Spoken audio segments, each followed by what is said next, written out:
Bonjour, aujourd'hui on va parler de sauce. Alors, dans plusieurs plats qu'on doit préparer, on veut toujours avoir une bonne sauce avec une saveur. Et la façon de faire ça, c'est que ça nous prend ce qu'on appelle une demi-glace. En gastronomie française, la demi-glace, c'est la reine des sauces. Alors, j'ai une version rapide. Je sais que ça peut vous sauver facilement une douzaine d'heures à faire. Elle n'aura peut-être pas tout à fait l'intensité que la demi-glace faite à la style française serait, mais c'est quand même une demi-glace qui amène une très bonne saveur dans les sauces. Alors pour toi, Patrick, qui m'a demandé comment j'arrive à faire les sauces, c'est ça la base.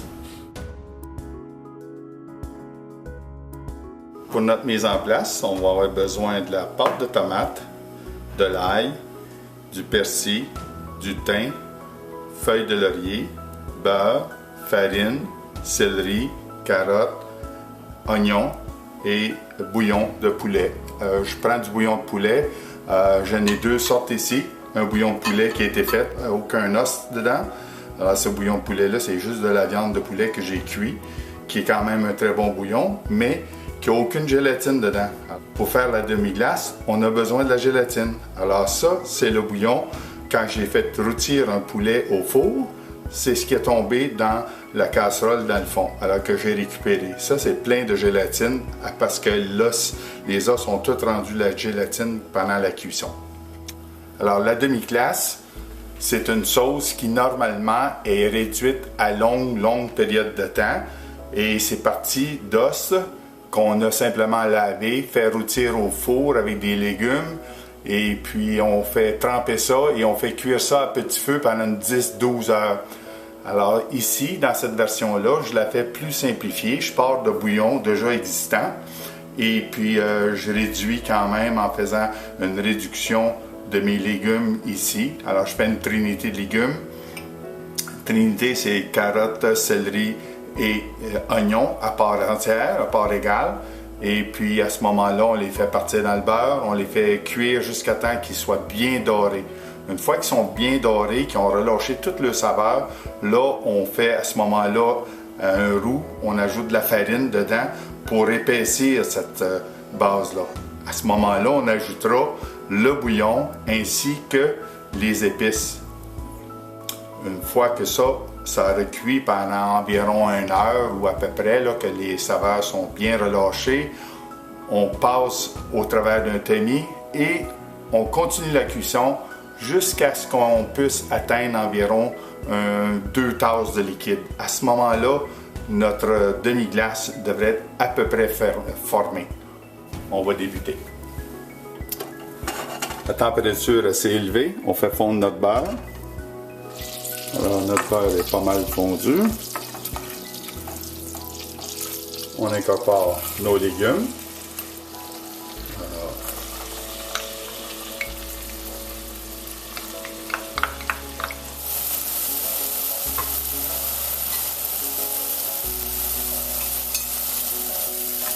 les brasse régulièrement. Après 5 minutes de cuisson, on réduit la chaleur et on laisse continuer à cuire pendant une dizaine de minutes pour aller chercher plus de profondeur dans la saveur des légumes. Nous avons 10 minutes de fait dans la cuisson. Alors, il faut le brasser régulièrement.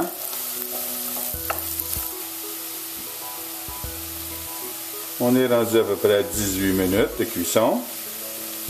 Les légumes commencent à avoir une belle couleur dorée.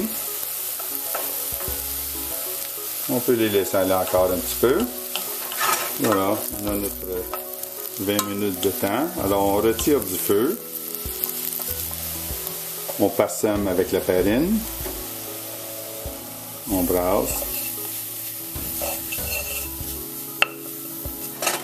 On ramène sur le feu un peu. Pas trop longtemps. Ça va avoir l'effet de créer un roux dans notre sauce demi-glace. On laisse aller juste assez longtemps pour cuire la farine. On est rendu avec une couleur noisette dans le fond de notre chaudron. Alors moi je dirais qu'on a atteint la bonne place. À ça, on fait juste le retirer du feu. Et on vient déglacer avec notre bouillon. On retourne. On brasse bien pour libérer les sucres qu'il y a dans le fond du chaudron. Comme vous avez pu voir, mon bouillon est très liquide, ce bouillon-là. Il n'y a pas aucune gélatine dedans. Alors, c'est un bouillon qui avait été fait simplement à partir de cuisson de viande de poulet, mais sans peau et sans os. Alors ça ne pourrait pas nous donner une belle demi-glace. Ça nous prend de la gélatine pour faire ça. Et ici, j'ai la cuisson, le jus de la cuisson d'un poulet que on a cuit en rôtisserie.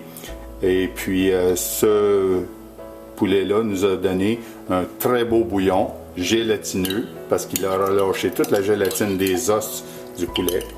Alors ça, c'est la texture qu'on a besoin pour donner à notre sauce une saveur intense.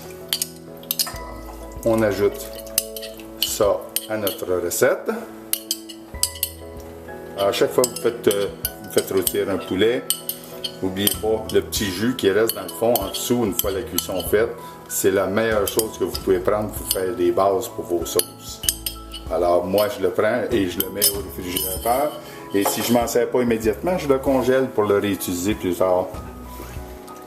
On va rajouter le reste des ingrédients, soit l'ail, avec les épices. Et j'avais omis tout à l'heure, ça me prend une douzaine de grains de poivre aussi dans les épices. J'avais oublié de le mentionner. Alors je les ai rajoutés ici. Je ne mets pas de sel parce qu'il y a déjà du sel dans la cuisson des bouillons. Alors on fait cuire plutôt au complet. Et puis en toute fin, si jamais on manque un peu de sel, on peut en rajouter. Mais il ne faut pas oublier que c'est une base de sauce qu'on va employer pour faire d'autres sauces. Alors on a toujours l'opportunité de finaliser puis de rajouter du sel en fin de cuisson lorsqu'on l'utilise dans les autres sauces. Aussi, je viens ajouter ici de la pâte de tomate qui, elle, a du sel par défaut dedans. Alors, ça vient ajouter à ce moment-là.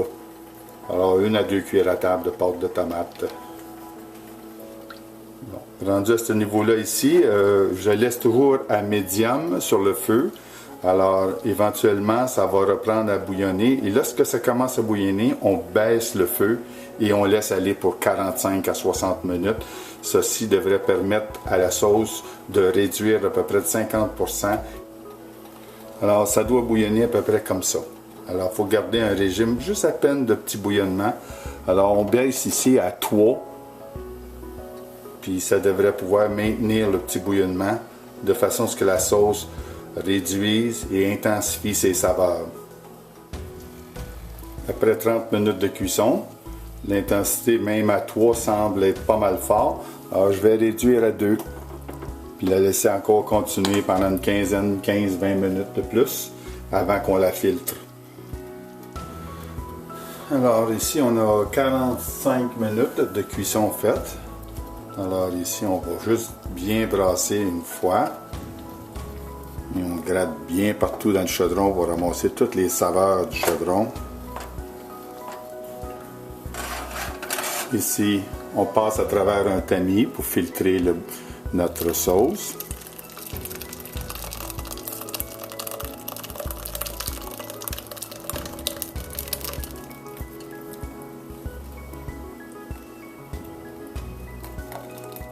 On brasse bien comme il faut pour s'assurer que tous les jus de cuisson se ramassent dans notre sauce. On a environ 3 tasses. Alors il faut porter encore à faire réduire. Alors on ramène ça sur un feu à 3,5-4 pour que ça revienne à ébullition. Et puis on laisse aller encore un petit 15-20 minutes. Ce qui porterait le total de la cuisson aux environs de 60 minutes. Si on lui goûte, on voit ce que ça donne. C'est pas mal bon. Bon, on laisse aller encore. Nous y voici. Elle est pratiquement rendue à 60 minutes de cuisson totale. Alors, comme vous pouvez voir, cette sauce est rendue d'une très belle texture. Regardez la texture. Alors, on retire ça du feu. On a juste à peu près 2 tasses. Et un cube comme ça, pour 2 personnes, c'est juste à peu près la bonne portion pour se faire une belle sauce pour accompagner un steak ou des chops de lard ou quoi que ce soit. Une fois que ça l'aura tempéré à la pièce ambiante, je vais le mettre au congélateur pour les geler bien durs et je les sortirai au besoin pour me faire une sauce. Chaque carré me donnera assez pour faire le service pour 2 personnes. Bon appétit!